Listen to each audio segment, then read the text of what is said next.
Hello everybody, it's Vertical Sandwich, and welcome back to Book Reviews. So, we're making our way through the Earthsea cycle by Ursula K Le Guin, a great set of fantasy books. Now, I want to talk about where the Earthsea cycle is going to go from here, because we're going to talk about The Farthest Shore today, which is the third book, and we'll talk about Tahanu, which is the fourth book, next week. The fourth book is a Nebula winner. There was a mosquito there. That wasn't random. This isn't random hand gestures. I mean, it is now, but it wasn't. So we'll be talking about Tahanu next week, but I have at this point, I'm talking to you from weeks ago, and I have ordered the sixth book of the Earthsea cycle because the fifth book is a collection of short stories, and it seems like the fifth book picks up where the fourth book left off. So I'm going to check that out. So we might follow the fourth book with the sixth book, but I don't anticipate talking about the fifth book because collections of short writings are weirder to review. They're not cohesive like this is. So the third book is the Farthest Shore, and in keeping with the tradition that Ursula Le Guin has set down, this is a coming-of-age story for a new character. And the premise of this character is the power of magic is dwindling. Mages are forgetting how words work and how the power of words work and how to work their craft. And they're starting to have dreams of the shadow that is offering them immortality. And they become obsessed with that. Some of them are becoming drug addicts because this isn't children's literature. Word reaches Roke, the School of Magic, that this is happening in multiple places. The leader of Roke is now dead. So Sparrowhawk is now the Archmage of Roke, which is the highest place a magician can hold. How did he get that position? We never find out. We never find out. It's like 25 years of people's lives are just skipped. And Ursula Le Guin goes, okay, are you ready to do new stuff with characters I left alone for, it's amazing. It's really cool, actually. I like that, because you know what? I don't need to know. If what you're not going to do is chronicle one character through this entire cycle, that's awesome. And she doesn't. This book will focus almost exclusively on a third character. The character that is focused on in the second book isn't in this book at all. And then here's the thing, the fourth book is a direct sequel that focuses on that character and the story of a second character. Well, actually, yeah. Amazing. Amazing. Ursula Le Guin's structure for the Earthsea cycle is unbelievable. Because what she gives you is variety, right? She goes, oh, there's a world, and this world revolves around a loose cast of characters and areas. However, we don't really need to stick with that. We don't need to deal with the 20 years of Sparrowhawk's life where he was becoming the Archmage. That stuff was probably boring, and maybe it was. I mean, he went off and met dragons and stuff, so I guess that was kind of fun, but I don't know. Let's not do that. Let's just start with this. And so, a young prince is sent as a messenger from his kingdom, and Sparrowhawk says to him, okay, we'll deal with this. We've heard this about a couple areas that mages are losing their power. I'm gonna go check it out. They bring the council in, he brings this prince in, and he says, I'm gonna go check it out. And the council says, well, that's dumb, one of us will go with you. And he goes, no, I'm gonna go alone, but I'm gonna take that kid with me. And the kid's like, yeah, I'll go. Because for some reason, he instantly has a lot of respect for Sparrowhawk. He sees in him something that he feels is worthy of honor.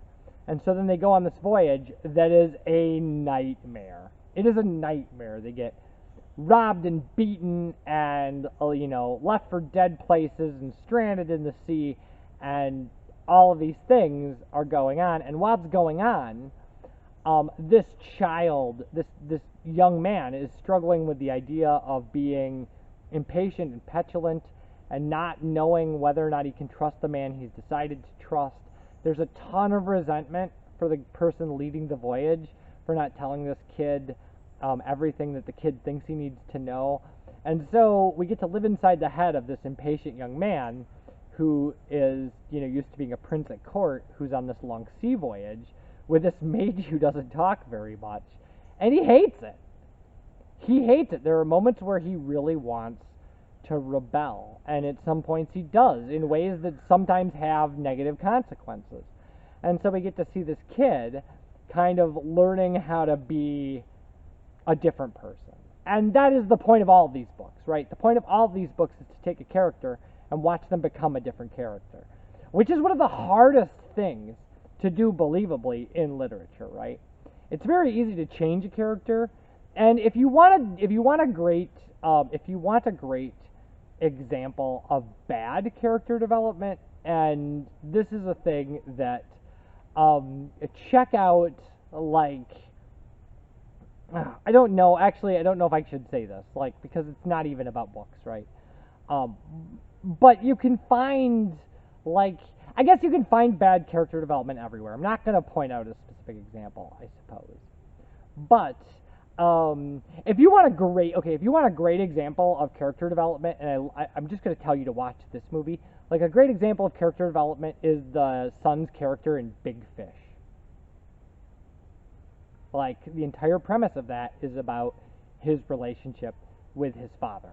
And his relationship with his father and his own family is fundamentally different at the end of that movie than it is at the beginning. And that entire movie is all about that relationship. And it's done masterfully. Ursula Le Guin is masterful at taking a person and changing them into somebody else. And that's a huge deal, right? And, like, the things that happen to these people are inherently interesting, right?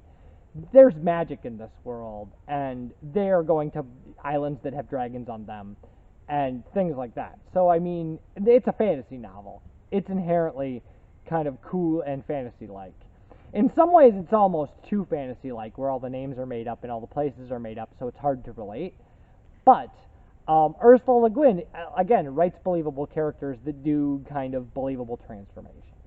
And I think it's really hard. I think it's really hard to do that. And you'll find that some of the best novels, are all about the way characters change. Because that's an exciting thing. Like, when a character surprises you, that's amazing. Because it's very easy to write a character that's going to be a bad character, or write a character that's going to be a good character, and keep them that way throughout. But to write a character where people don't know, and then watch kind of a set of circumstances make that character the person that they are, when you know that set of circumstances or a different set of circumstances could have made them something else, that's amazing. So, we're going to read a little bit. Now, at this point in the book, during their sea voyage, they've had an instance where they've met hostile people. One of their people who was with them has died, and they were floating aimlessly, and they ran into a group of people who live on rafts that are all tied together. They only go ashore once a year. All night long, the shortest night of the year, torches burned on the rafts which lay gathered in a great circle under the thick starred sky, so that a ring of fire flickered on the sea. The raft folk danced, using no drum or flute or any music but the rhythm of bare feet on the great rocking rafts. And the thin voices of their chanters ringed plaintive in the vastness of their dwelling place, the sea. There was no moon that night, and the bodies of the dancers were dim in the starlight and torchlight. Now and again one flashed like a fish leaping, a youth vaulting from one raft to the next. Long leaps and high, and they vied with one another, trying to circle all the ring of rafts, and dance on each, and so come round before the break of day. Aaron danced with them, for the long dance is held on every isle of the archipelago, though the steps and songs may vary. But as the night drew on, and many dancers dropped out and settled down to watch or doze, and the voices of the chanters grew husky, he came with a group of high-leaping lads to the chief's raft, and there stopped while they went on. Sparrowhawk sat with the chief and the chief's 3 wives near the temple. Between the carven whales that made its doorway sat a chanter whose high voice had not flagged all night long. Tireless he sang, tapping his hands on the wooden deck to keep time. "What does he sing of?" Aaron asked the mage, for he could not follow the words, which were all held long with trills and strange catches on the note. "Of the gray whales and the albatross and the storm, They do not know the song of the heroes and the kings. They do not know the name of Ereth Akabi. Earlier he sang of Segoi, how he established the lands amid the sea. That much they remember of the lore of men, but the rest is all of the sea. Aaron listened. He heard the singer imitate the whistling cry of the dolphin, weaving his song about it. He watched Sparrowhawk's profile against the torchlight, black and firm as rock, and saw the liquid gleam of the chief's wife's eyes as they chatted softly, and felt the long, slow dip of the raft on the quiet sea, and slipped gradually towards sleep. He roused all at once. The chanter had fallen silent, not only the one near whom they sat, but all the others on the rafts near and far. The thin voices had died away like a far-off piping of seabirds, and it was still. Aaron looked over his shoulder to the east, expecting dawn, but only the old moon rode low. Just rising, golden among the summer stars. Then looking southward, he saw high up yellow Gabardon, and below it the 8 companions, even to the last, the rune of ending clear and fiery, above the sea. And turning to Sparrowhawk, he saw the dark face turn to those same stars. "Why do you cease?" the chief was asking the singer. "It is not daybreak, nor even dawn." The man stammered and said, "I do not know." "Sing on, the long dance is not ended." "I do not know the words," the chanter said, and his voice rose high as if in terror. "I cannot sing, I have forgotten the song." "Sing another, then." "There are no more songs, it is ended," the chanter cried, and bent forward till he crouched on the decking, and the chief stared at him in amazement. The rafts rocked beneath their sputtering torches, all silent. The silence of the ocean enclosed the small stir of life and light upon it, and swallowed it. No dancer moved. It seemed to Aaron then that the splendor of the stars dimmed, and yet no daylight was in the east. A horror came on him, and he thought, there will be no sunrise, there will be no day. The maid stood up, and as he did so, a faint light, white and quick, ran along his staff, burning clearest in the rune that was set in silver in the wood. "The dance is not ended," he said, "nor the night. Aaron, sing." Aaron would have said, "I cannot, Lord," but instead he looked at the 9 stars in the south and drew a deep breath and sang. His voice was soft and husky at first, but it grew stronger as he sang, and the song was that oldest song of the creation of Ea, and the balancing of the dark and the light, and the making of green lands for him who spoke the first word, the eldest lord, Segoi. Before the song was ended, the sky had paled to grayish blue, and in it only the moon and Garbadon still burned faintly, and the torches hissed in the wind of dawn. Then the song done, Aaron was silent, and the dancers who had gathered to listen returned quietly from raft to raft, as the light brightened in the east. "That is a good song," the chief said. His voice was uncertain, though he strove to speak impassively. "It would not be well to end the long day before it is completed. I will have the lazy chanters beaten with Nilgu thongs." "Comfort them rather," Sparrowhawk said. He was still afoot, and his tone was stern. "No singer chooses silence. Come with me, Aaron." So, that is the plague that is upon the land that they are trying to extinguish. Is this thing comes to people, and it takes away their ability to do what they love. Because there's magic in what you love. And people find hopelessness. Like, that's what it gives them in return. It gives them a hopelessness. And then what happens is there's a listlessness, so work suffers because people just kind of half-ass everything. And so the whole society starts falling apart because there's no order. There's just this kind of cynicism about the value of the things people have always valued. So nobody is trading, nobody is, tilling the fields, nobody is weaving cloth the way they used to. And so the whole society is starting to fall apart, and it's leading to like anarchy and violence and anger among everybody. And so they're trying to find the source of this and extinguish it. And they don't really know what it is that's going on or how. And as they travel, it hits more and more people. And while they're away, it starts kind of eating away at the edges of the school at Roke, which is supposed to be protected from everything.